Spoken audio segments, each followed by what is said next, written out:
So let's look at a few more slides. We're going to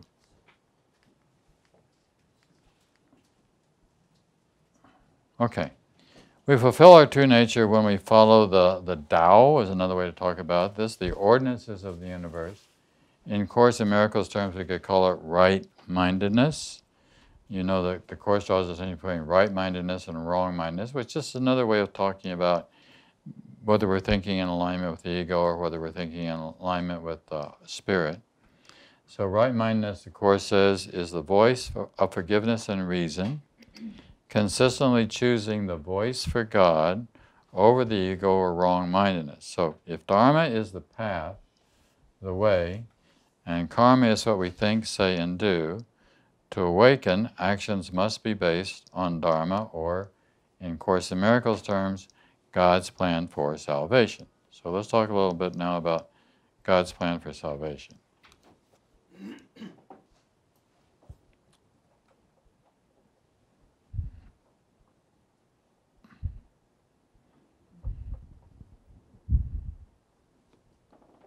Okay, this is just one. There's several principles in Dharma, and I thought I'd just lift out one and talk about them. We could spend a long time going over all of them.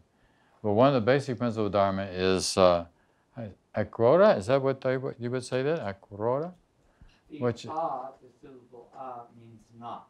Kroda means anger. Right. Okay, but that we're pronouncing it correctly. So again, we said a while ago, anger is never justified. Never is the right answer, never. So that's something that I want to be looking on, breeding out of my mind, breeding out of my system. If I see that any of that is coming up in me at any time for any reason at all, I stop, I look very carefully at this, and I think, why is this happening? Where is it? Why is this coming into my mind? And can I let it go? And you will find, I think as good Course students, that you'll get to the point where it just doesn't happen. I mean, there'll be sort of circumstances that maybe in the past would have caused you to raise your anger, but there's no reason to do that. In fact, as it may very well be that you're in conversation with somebody that you love a great deal, like a husband or a wife or a sister or brother or somebody, and you just want to let it go. The faster the better. So miracles-mindedness means living free from anger regardless of circumstances, right? And again, the Course says, look lovingly at the present, it holds the only thing that is forever true. The present holds the only thing that's forever true.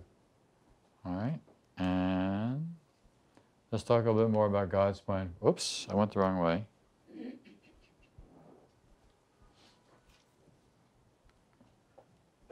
So let's talk about, the Course makes 32 references to God's plan for salvation. How simple is God's plan for salvation? There is but one response to reality, for reality invokes no conflict at all. There is but one teacher of reality who understands what it is. He does not change his mind about reality because reality does not change.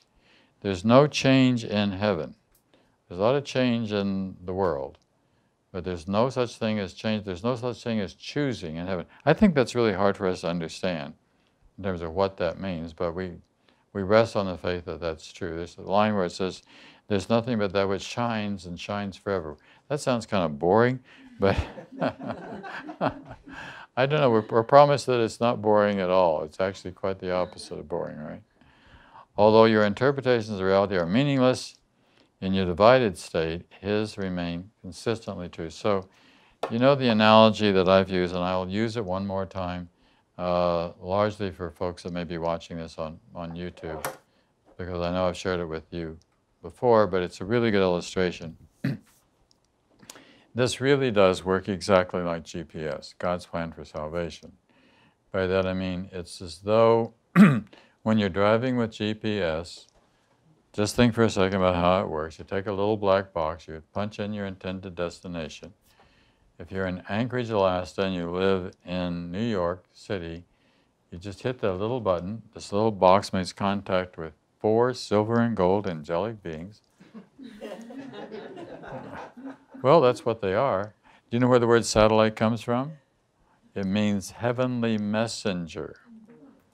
We have created artificial angels. Isn't that remarkable that we could create artificial angels? It's what we've done. You know, technology, of course, it doesn't have a spiritual component to it, but nevertheless, it kind of, maybe this is the way angels work. By that I simply mean if God can do this, and here's the ways that we create technological. So what happens is that little black box makes contact with these 4 silver and gold, and they're actually made out of silver and gold, right? With their arms stretched out, taking in the rays of the sun. And this all happens at the speed of light, not sound. Sound would take forever. I mean, it would take a number of minutes at least, right? But at the speed of light, one gets your altitude, one gets your latitude, one gets your longitude, and in the case of A Course in Miracles, one gets your attitude. And then zoom! At the speed of light, here's the information you need, right? So, and they have a conversation with each other at the speed of light.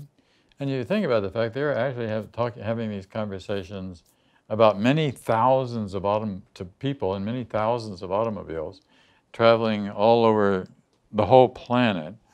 It's just remarkable how the thing works. And it's exactly right. I mean, God would always give you exactly the right coordinates. This is where you need to go. You need to go here, foot by foot. There's a line in the Course, in one of the 50 Miracles Principles in the very beginning, where it says that you will be given very specific information. Isn't that interesting? Very specific. So if it's very specific to you.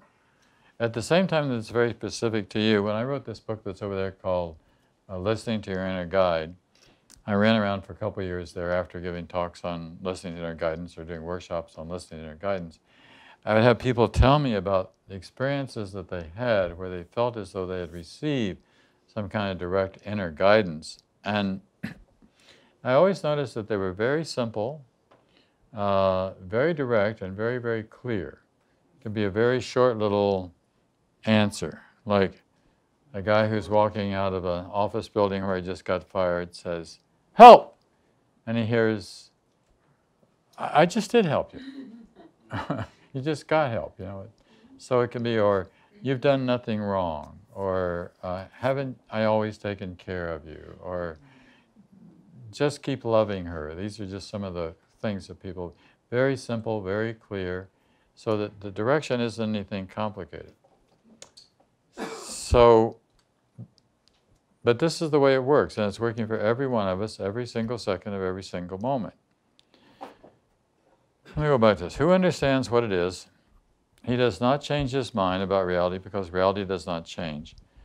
Although your interpretation of reality are meaningless in your divided state, he remains consistently true. Let's go to our next one.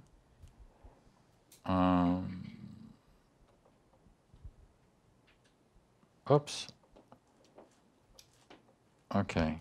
There's always I don't know what's going on. Minutes delay here.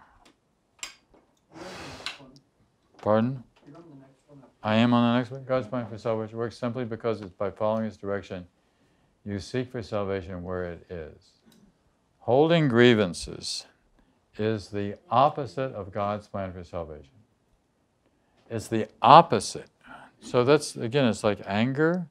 So that we're really learning how to let go all these, you were talking about emotions earlier, Eric. We're really letting all of these negative emotions go. All these things that would convince us that we are an ego, that would pull us aside. Anger, attack thoughts, grievances. Holding grievance is the opposite of God's manifestation. So if you think about that, if you got a grievance, it's the very opposite. So you can't be hearing God's voice if you got a grievance going on at the same time, right? You're hearing the ego talking.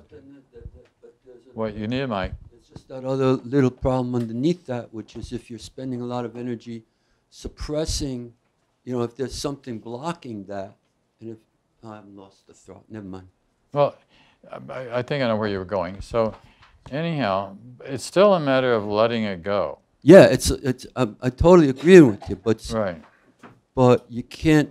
But sometimes in our training, there's a block to it, to hearing, and part of what just about all of us. Right. We're enculturated in a culture that doesn't really nurture that thing at all. So what does it say on the first page of A Course in Miracles? The purpose of the Course is? Yeah. To remove the blocks. Right. Right. To remove the blocks through the awareness of God's presence. So that's what we're doing, is we're just identifying the block. If I can identify the block, then that's going to go a long way. If you imagine you got a brick wall made of brick blocks, right? And they got names on them, like grievances or anger, or attack thoughts, etc. And we're just removing that wall. We're just taking it down, and then there's nothing left but the love that's always been there in the first place. But you got to be aware that this is what you're doing, and you got to practice. This takes a lot of practice. This takes a lot of work, because we're literally retraining the mind. But we can retrain the mind, as it says in the very first chapter of the Course. Okay? So God's plan for salvation has already been accomplished in us. It's done. It's finished. It's through. So we just have to realize the fact that it's already been done. We must replace attack with acceptance. How simple is that? Just accepting what is. I was doing this I did a YouTube lecture, and the guy at the end says, "So you're just talking about acceptance?" I said, "Yeah." Yeah, that's pretty much it.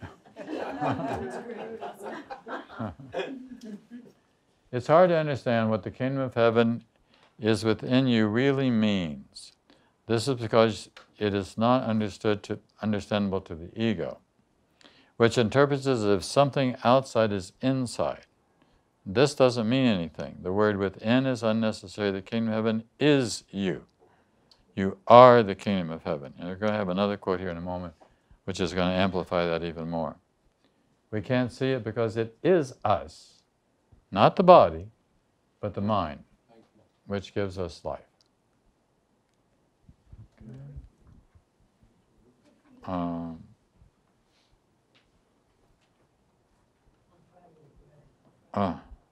Well, sometimes this works and sometimes it doesn't. I'm trying to run two different systems at the same time. Here, this is new, right? All abilities should be given over to the Holy Spirit. All abilities. Who understands how to use them properly? He uses them only for healing because he knows you only as whole. That's the only way that God can. That's why you've not done anything wrong. That's why the final judgment in terms of the Course in Miracles is the last judgment. All is forgiven, come home. I mean, how simple is that? And you can think about folks leaving this world in distressed states in a murder or whatever. It's still, all is forgiven, come home. The main thing is, or wake up, is another way to say it. You have forgotten him, but the Holy Spirit understands that your forgetting must be translated into a way of remembering. We forget, there's one place in the Course that you forget in order to remember. We forget what's not true. We deny the denial of truth. We deny what's not true in order to remember what is true. How simple. We're just cleaning house. Okay. So, the ego is a miscreation.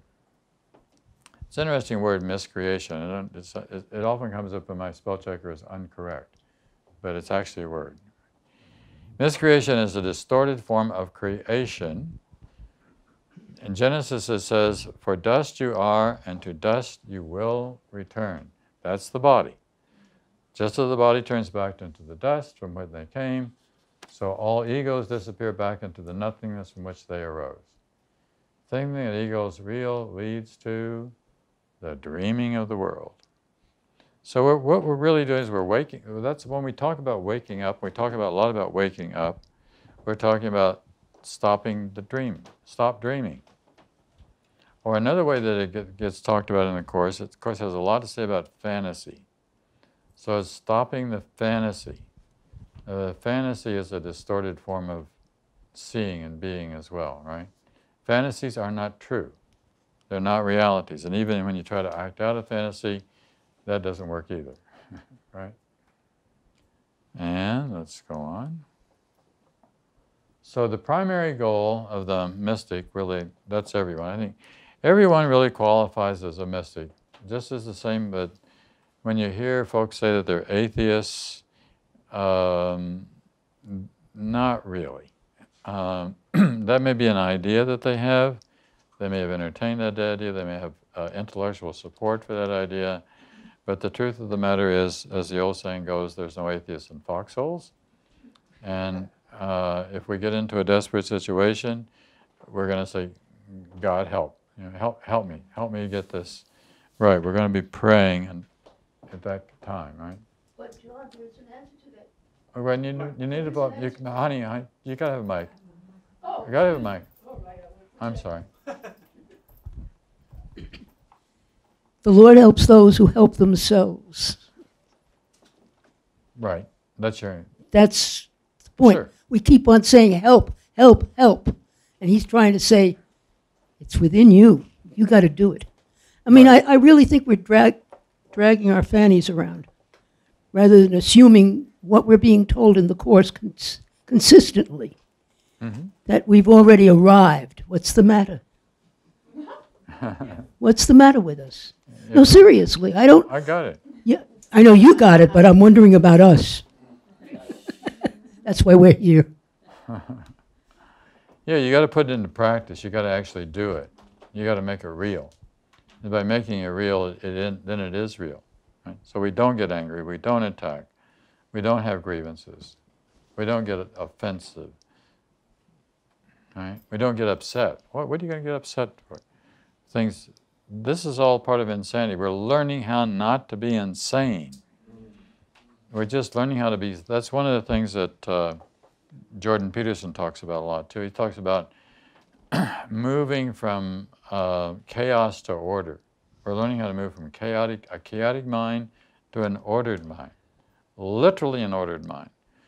You know, sometimes I say the best thing you can do if you're feeling depressed is put the world around you in order. Make the bed, do the dishes. I mean, there's just something about putting order into the world that begins to bring order into the mind as well.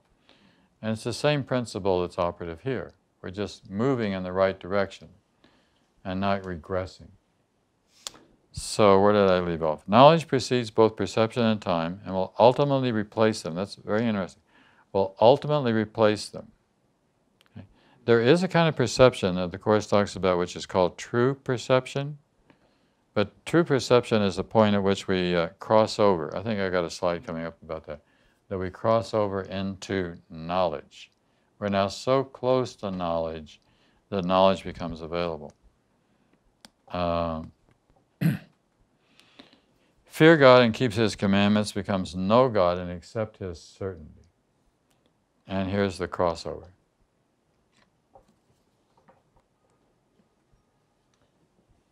Perception is not knowledge, but it can be transferred to knowledge or cross over into it. So we get up to the point where it's so close that it's just pulled on over. Paul, you want to say something? Or are you just trying to figure that? You're trying to think it through. Right.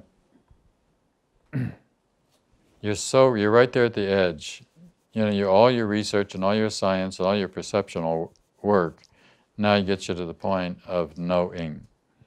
That's why really important in terms of the Course in Miracles. Course in Miracles is a study. So we study this, and we study this, and we study this, and we study this. And you may think it's odd, nauseum, but the truth of the matter is, I keep studying it and I keep finding new things. And the more of these new things that I find, the more exciting it gets, because there is such an infinite depth here.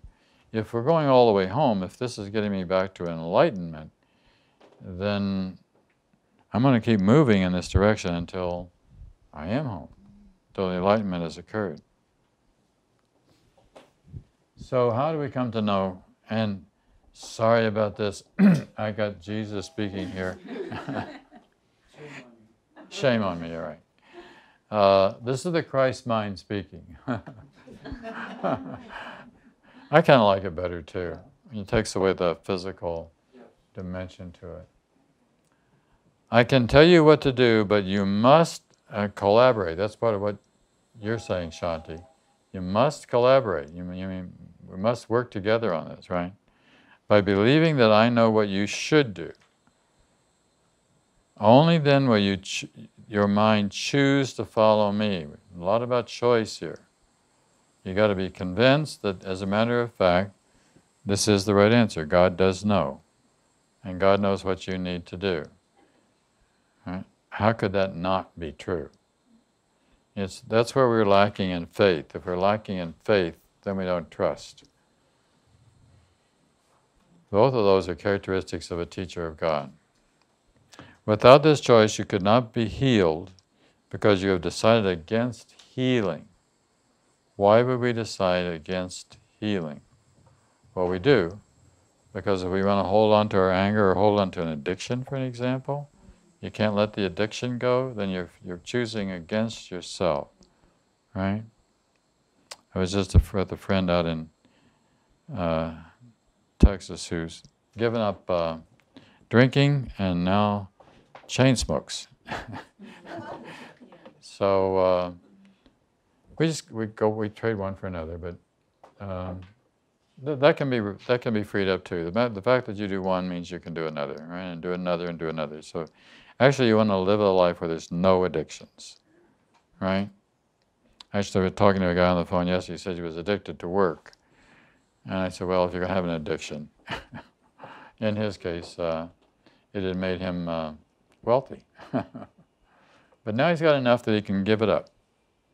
Now he's got enough that he can retire and do something more deeply spiritual, which is what he wants to do. And he's sort of seeing it, well, I got that. I got the outside. I got what the world can give.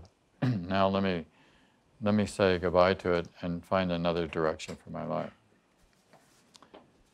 Without this choice, you could not be healed because you would have decided against healing, and this rejection of my decision for you makes healing impossible. So we know what to do. Why is it that we know what to do, we don't do what we know we should do?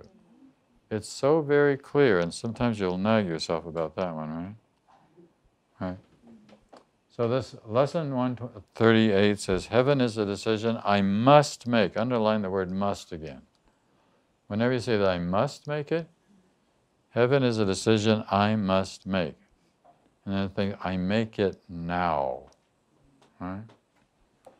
So this is from the Course. It says, in this world, heaven is a choice, because here we believe there are alternatives to choose between. As I said earlier, there's no choosing in heaven. We think that all things have an opposite, and what we want, we choose. If heaven exists, there must be hell as well. For contradiction is the way we make what we perceive and what we think is real. Now, this is not saying that heaven is real. It's saying if. If this, then this must also be true. This is where traditional Christianity really falls down, as far as falling out of alignment with what the Course in Miracles is teaching. And this is one of the reasons that traditional Christianity on the whole is not picked up on the Course, because it's a dualistic system rather than a monistic system. It believes in heaven, but it also believes in hell. And as long as we got hell out there, well, that's going to be very frightening, and that's not going to help you. That's not going to help you to awaken. Yes. All right, can you get the mic? All right. Is not that the equivalent of, we're speaking so disrespectfully about the presence of ego, um, on. isn't that the duality? I mean, there's heaven and there's not being there. There's being in ego. Well, yes, it certainly looks that way, doesn't it? But that's the overcoming the duality is realizing that is not true. Obviously, that cannot be true. There cannot be, as it says once point, there cannot be an opposite to God, right? If there cannot be an opposite, so we're just learning how to get away from this thing that looks like it is an opposite, which doesn't exist, as we keep saying. Okay.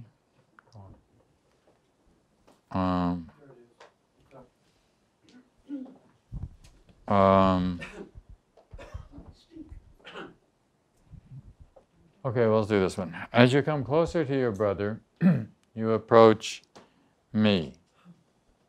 That's Jesus masquerading as the Christ.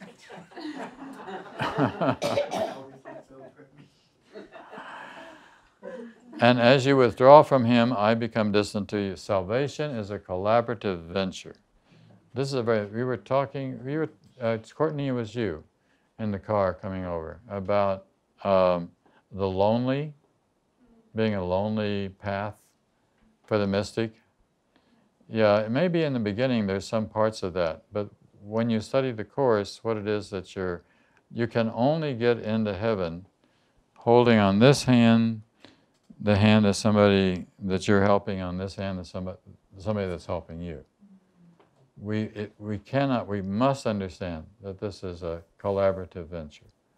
It's the only way it can be done, because what it's all about forgiveness. I think, I'm sure I've told you in the past about Bill Thetford's death and the day before he died, but there was just something really important about what he said on the day before he died. He started dancing around, so I feel so free, I feel so whole. All my relationships feel so completely healed and whole. That was a very interesting thing to say the day before you die. All my relationships feel so completely healed and whole. So there was no one against whom there was any feeling of discord. There was only perfect accord. But that was a decision that came into his mind. And if there was anybody who worked the Course, Ken certainly did as well, but he really worked the Course. And he understood it very, very well. He went very, very deep, and he was the first person to type it. And he typed it more than once. He typed it, did a first draft, and then typed up a second draft, etc. Right? So, and he understood this. We're going to talk about it in December, as I said earlier. We're going to be talking about Vedanta. And he really understood Vedanta as well. Let me finish reading this. So, salvation is a collaborative venture. It cannot be undertaken successfully by those who disengage themselves from the sonship, because they are disengaging themselves from me. So we can't be disengaging ourselves from each other. God will come to you only as you give him to your brother. Learn first of them, and you will be ready to hear God. This is because the function of love is one. And I think my next slide.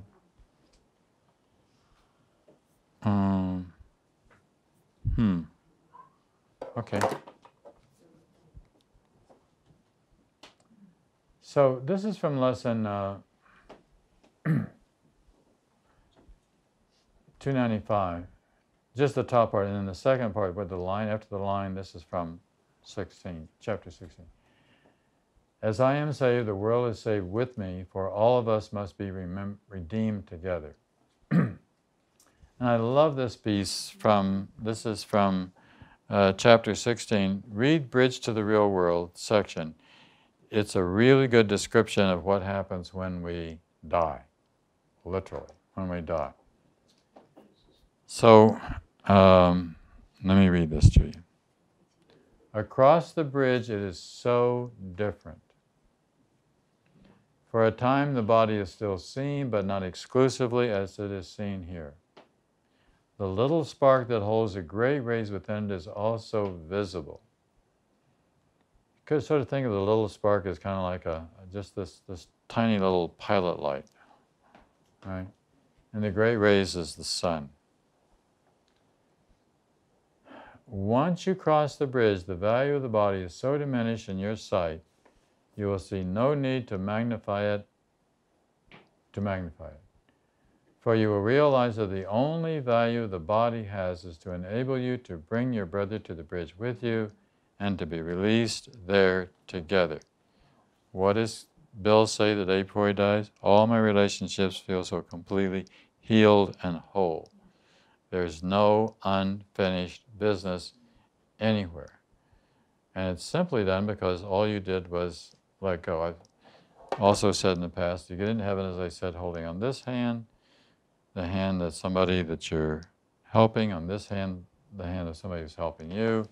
This is figuratively speaking. There's no hands involved here. Right? I don't know who this is, but I can tell you who this is. And all you got to do is just think of somebody you don't like a lot. Right? That's who this is. So this is where the forgiveness occurs. And it's because this is where the forgiveness occurs that you are then made free. You're whole because you're actually not holding on anymore. You have no grievance. Really forgiving yourself. Of course, you're always really forgiving yourself. Karen, you want to give the mic back to the back? Oh, you got it. You got it. Can I ask a question? Okay. I think one of the reasons we don't choose heaven more is it's scary because it means the disappearance of us or our ego, and so you can dance back and forth between two states. But right. It like reminds me of like when I was a child. I like to figure skate, and if the ice was thin, you go out there.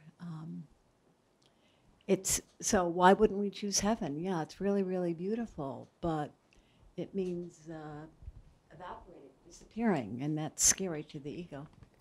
Yeah, it's very scary to the ego, but let me point out that it's very scary to the ego. We think that that's terrifying.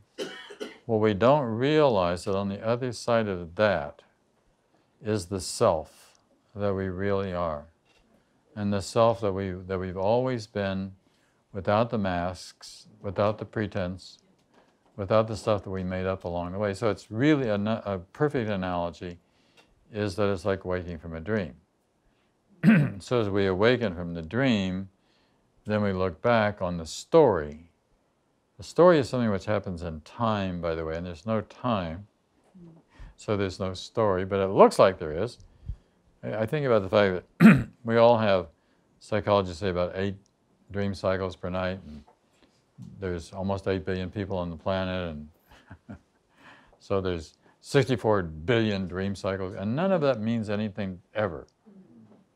I mean, it all just disappears. It all goes back into from dust thou art, into dust thou shall return.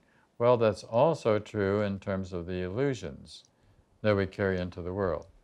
So it's scary, but it's really wonderful, because now you really get to wake up and it's morning and you're home. Of course, constantly refers to heaven as home, right? We're home and it's in heaven. How nice could that be? But would you agree that it's a dance back and forth between two states? Until it's not. Until it's Yeah. not. Yeah. Yeah, it's a dance until, as Brad says, until it's not. Right, then we let the dance go. Right. Okay, just a few more. So to understand Dharma is to cultivate moral order within. Developing moral order within brings moral order to society. We teach by being who we are. We use right-minded to increase awareness and thus freedom from the ego. So we're constantly using right-minded. So God's plan for salvation, when we follow the direction is following the direction of a wise inner guide. I'd like this quote from the Course: says, all that is given you is for your release. The sight, the vision, and the inner guide all lead you out of hell. Now there is no hell, but you think that there is, and there is while you're thinking that there is. with those you love beside you and the universe with them. Right? We cannot see clearly when we're having split minds. Mixed minds brings mixed results. And there's sort of a blatant advertise for a book there. By the way, Michael thinks that's an incredible book. Oh, Yeah, I have to say that book is phenomenal. I'm sorry. For those of you who haven't read that book, I would really, it's so inspiring. I was very moved by it, so I was explaining that to Brad before. good. So. Well, thank you. Sure. I wrote that book 20 years ago, more than 20 years ago. All right, just a couple more. So miracle-minded thinking. It's much more helpful to remind you that you do not guide your thoughts carefully enough. You may feel at this point it would take a miracle to enable you to do this, which is perfectly true. It would take a miracle to do this, right? You are not used to miracle-minded thinking, but you can get used to miracle-minded thinking. Miracle-minded thinking is what Lynn was talking about earlier. It's a joyful way of thinking, right? You can train your mind to think this way. We train our mind to think this way by training our mind out of where it was before. That's the atonement. The atonement is the letting go of where we were so that we can move on beyond that. All miracles workers need this kind of training. So it's a training. Become a teacher of innocence. To accuse is not to understand. What a powerful statement. Isn't it? I try to pick the powerful ones because there's so much that's good stuff. Not to understand. Right? So it's not a matter of accusing at all. It doesn't mean that you don't provide discipline for children. It doesn't mean that there's not direction in things, but it's understanding. That can only be done with love, right? It can't be done out of attack thoughts. So it makes no sense to destroy an attack or destroy an ego. Attack never works. It always makes matters worse. The world is yet to learn that which is most obvious. War is division, destruction, and decrease, the opposite of love, joy, and happiness. All egos are built and implode, so we say that time and time again, they will fail. God will fail in nothing. This is one of the things, again, that Jordan Peterson is talking a lot about really being aware inside ourselves of this possibly dangerous, shadowy nature that's inside there. Because if you're not, then you can miscreate, which we don't want to do. All right. I'm going to stop with this. But let me read it. So, who is Charlie the Chooser? According to Robert O'Field, professor of psychology and psychiatry at McGill University. That's interesting enough. That's where Jordan Peterson got his doctorate. Alcohol is involved in half of all murders, rapes, and assaults. That's a incredible statement, isn't it? The question is, who chooses to overdo the use of alcohol? Who's making this choice? And then I like this Japanese proverb, first drink, man drinks wine, second drink, wine drinks wine, third drink, wine drinks man. Who is the chooser? All right, I'm going to stop. It's 5 till, but I want to do let's go up and do... John, could I say one thing? Sure, go ahead. Just to back up again. And by the way, I think I have the feeling I'm like this guy who's always like trying to drag us back down to the... Well, stop it. I will if you want me to. Seriously, I will if you don't want me to. No, I'm joking. You know, Oh, I'm okay. joking. Well, you mentioned, we talked about Jung before. Yeah. And then we talked about dreams. And I think, to say, and these things have two sides to them. Like, in one sense, you're saying, well, dreams are nothing. On the other hand, I mean, if you're saying, well, Jung is this path who opened up these doors to us, I mean, certainly so much of what Jung opened up was this understanding of our of who we are through dreams, and that in many cases, dreams are taught to be, in many teachings, dreams are doors through which we see parts of our shadows that we don't ordinarily want to see. I mean, I had a dream the other night that was, when I woke up for a day or two, it was just hung over me like, why would I dream myself to be so horrible? But then it started to Right. I started to understand where that meant, why that was, that dream, And through that, I started to see myself a little more clearly on my path, which is an ongoing thing. So I just wanted to clarify that, because I think sometimes things get swept, way too easily. Like to say, well, don't pay any attention to your dreams. Don't pay. No, I didn't say that. I didn't say don't pay attention. I just recognize that it is dreaming. There's a lot of dreaming that's going on. Not saying don't. In fact, I think that But it's not valueless.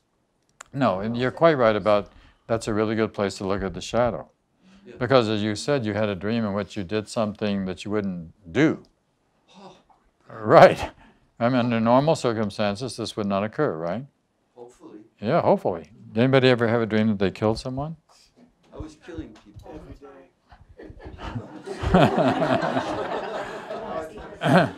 Well, you wouldn't do that, right? But if you had that dream, then you got to like, ooh, where did that dream come from, right? So that's a part of looking at the shadow, which we really have to do. Do you know when the Course in Miracles came to Helen, she was in the process of writing down a dream.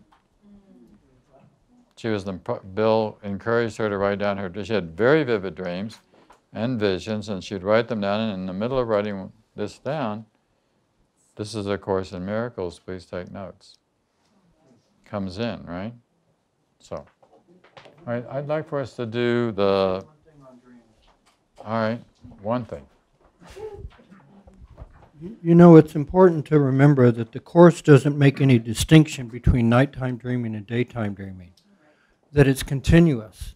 So if we're doing the work in what we consider being awake, we're really doing the work when we're dreaming, but only in daytime.